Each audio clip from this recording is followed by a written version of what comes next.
O batismo ocupa um lugar singular em toda a economia da salvação, porque é o primeiro dos sacramentos da nova lei, a porta pela qual o homem entra na vida sobrenatural e o fundamento sobre o qual se edificam todos os demais sacramentos.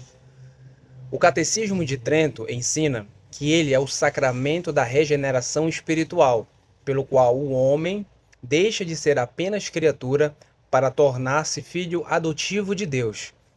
Se a criação natural nos comunica a vida humana, o batismo nos comunica a vida divina.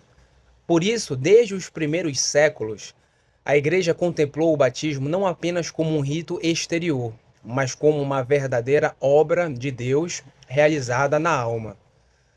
Os padres da Igreja repetem constantemente que aquilo que os olhos veem é apenas água, mas aquilo que a fé reconhece é a ação invisível da Santíssima Trindade produzindo uma nova criação. Assim, como no princípio o Espírito de Deus pairava sobre as águas da criação, também nas águas do batismo começa uma nova criação, infinitamente mais elevada, porque não produz apenas um mundo material, mas gera filhos para a vida eterna. As figuras do batismo já aparecem no Antigo Testamento. São Pedro vê na Arca de Noé uma imagem do batismo. Assim, como poucos foram salvos das águas do dilúvio entrando na arca, também os homens são salvos pelas águas do batismo entrando na igreja. A passagem do Mar Vermelho também foi considerada pelos padres como figura do sacramento. Os israelitas atravessaram as águas e deixaram para trás a escravidão do Egito. Da mesma forma, o cristão atravessa as águas batismais e deixa para trás a escravidão do pecado. São Paulo escreve que todos foram batizados em Moisés, na nuvem e no mar, indicando que aqueles acontecimentos preparavam a realidade futura. A travessia do Rio Jordão para entrar na Terra Prometida, a purificação de Naamã ao mergulhar 7 vezes no Jordão e inúmeras purificações prescritas na lei antiga apontavam para uma realidade maior que seria plenamente revelada em Cristo. Quando chegou a plenitude dos tempos, apareceu São João Batista, pregando no deserto. Seu batismo era um batismo de penitência. Multidões vinham até ele confessando seus pecados e recebendo uma lavagem simbólica que expressava a necessidade de conversão. Entretanto, João deixa claro que seu batismo não era definitivo. Ele mesmo declara: Eu vos batizo com água, mas virá aquele que vos batizará com o Espírito Santo e com fogo. Os padres da igreja insistem que o batismo de João preparava os homens para Cristo, mas não conferia a graça santificante nem imprimia caráter sacramental. São Tomás de Aquino explica que o batismo de João não produzia aquilo que significava. Ele apenas dispunha as almas para receber o verdadeiro batismo instituído por Cristo. O próprio Senhor quis receber o batismo de João no Rio Jordão. Evidentemente, Cristo não precisava de purificação, pois era o Santo dos Santos, sem pecado algum. Segundo Santo Agostinho, Cristo não entrou nas águas para ser santificado por elas. Entrou nas águas para santificá-las. A tradição patrística vê nesse momento o início da consagração de toda a criação material para o uso sacramental. Quando Jesus emerge das águas, os céus se abrem, o Espírito Santo desce sobre a forma de uma pomba e a voz do Pai proclama: Este é o meu Filho amado. A manifestação simultânea das 3 pessoas divinas tornou-se um dos fundamentos da fórmula trinitária do batismo cristão. A instituição definitiva do sacramento ocorre após a ressurreição. Antes de subir aos céus, Cristo entrega aos apóstolos a grande missão. Ide, pois ensinai todas as nações, batizando-as em nome do Pai, e do Filho e do Espírito Santo. O Catecismo de Trento ensina que nesse momento Cristo determina a matéria, a forma e a missão universal do batismo. A partir de então, O sacramento torna-se o meio ordinário pelo qual os méritos da paixão são aplicados às almas. A Igreja nascente compreendeu imediatamente esta missão. No dia de Pentecostes, São Pedro prega aos judeus e, diante da pergunta sobre o que deveriam fazer, responde: arrependei-vos, cada um de vós, seja batizado em nome de Jesus Cristo, para a remissão dos pecados, e recebereis o dom do Espírito Santo. Desde esse momento, o batismo torna-se a porta de entrada para a Igreja e para a vida da graça. São Paulo desenvolve uma das mais profundas teologias do batismo em sua epístola aos Romanos. Ele pergunta: ignorais que todos nós que fomos batizados em Cristo Jesus, fomos batizados em sua morte? E continua: fomos sepultados com ele pelo batismo na morte, para que, assim como Cristo ressuscitou dos mortos, também nós vivamos uma vida nova. Os padres viram nessas palavras a explicação do antigo costume da imersão. O catecúmeno descia às águas como quem entra num túmulo. O homem velho era sepultado. Ao emergir, apareceu uma nova criatura, participante da ressurreição de Cristo. Não se tratava de mero simbolismo psicológico. Para São Tomás, o batismo realmente aplica à alma a virtude da paixão e da ressurreição de Cristo, produzindo uma transformação sobrenatural verdadeira. O Catecismo de Trento ensina que todo sacramento possui matéria e forma. No batismo, a matéria é a água natural. A Igreja sempre reconheceu como válida qualquer água verdadeira: água de rio, água de chuva, água de fonte, água do mar ou água comum. O sinal exterior é simples, mas profundamente significativo. A água lava, purifica, refresca e comunica vida. Por isso ela foi escolhida por Deus para significar e produzir a purificação interior da alma. A forma consiste nas palavras pronunciadas pelo ministro: eu te batizo em nome do Pai, e do Filho e do Espírito Santo. Essas palavras não são mera oração, mas a própria fórmula sacramental instituída por Cristo. Quando o sacerdote pronuncia eu te batizo, não age em nome próprio. São Tomás explica que o ministro é apenas instrumento. O verdadeiro agente principal é Cristo.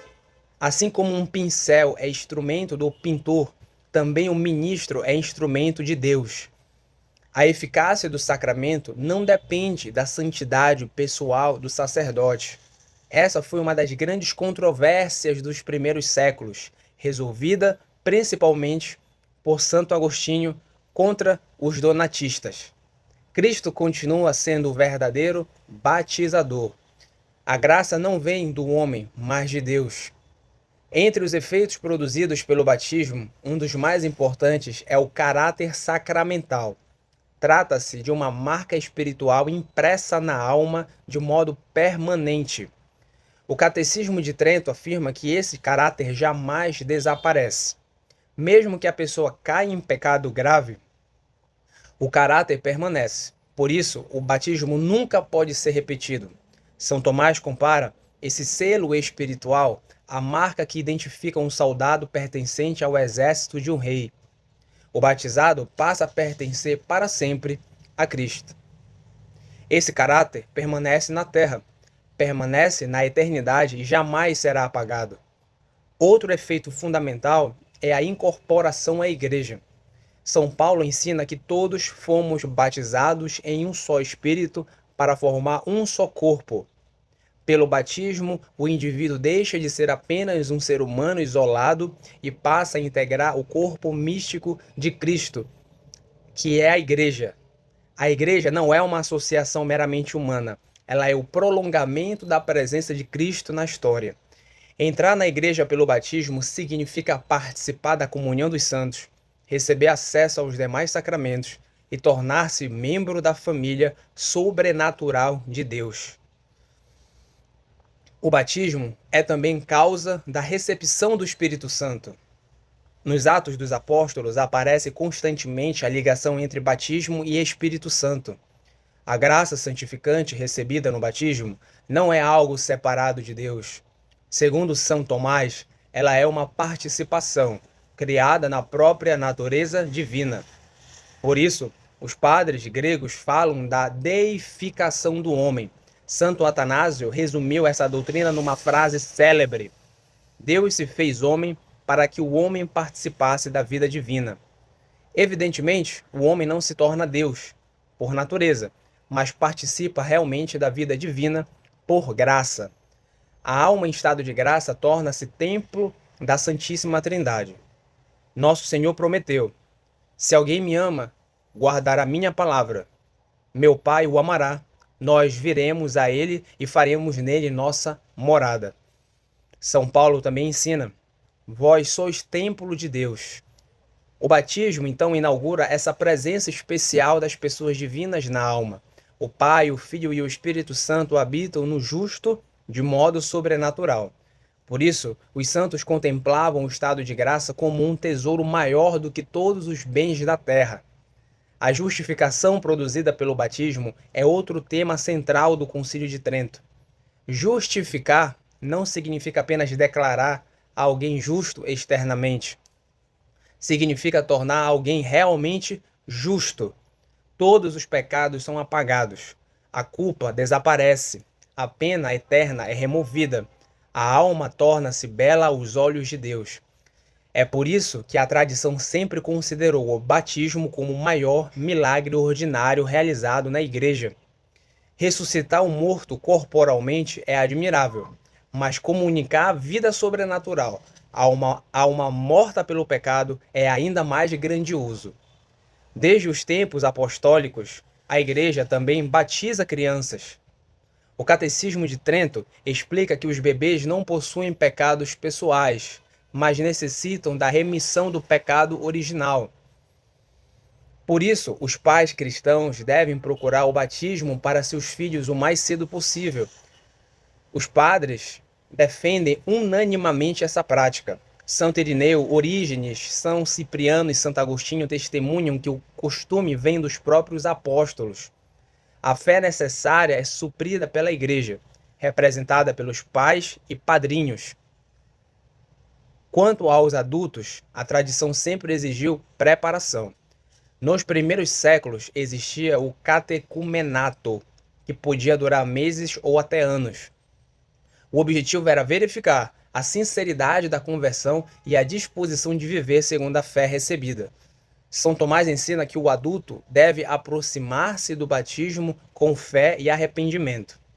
Não se exige perfeição moral prévia, mas exige-se a intenção sincera de abandonar o pecado e abraçar a vida cristã.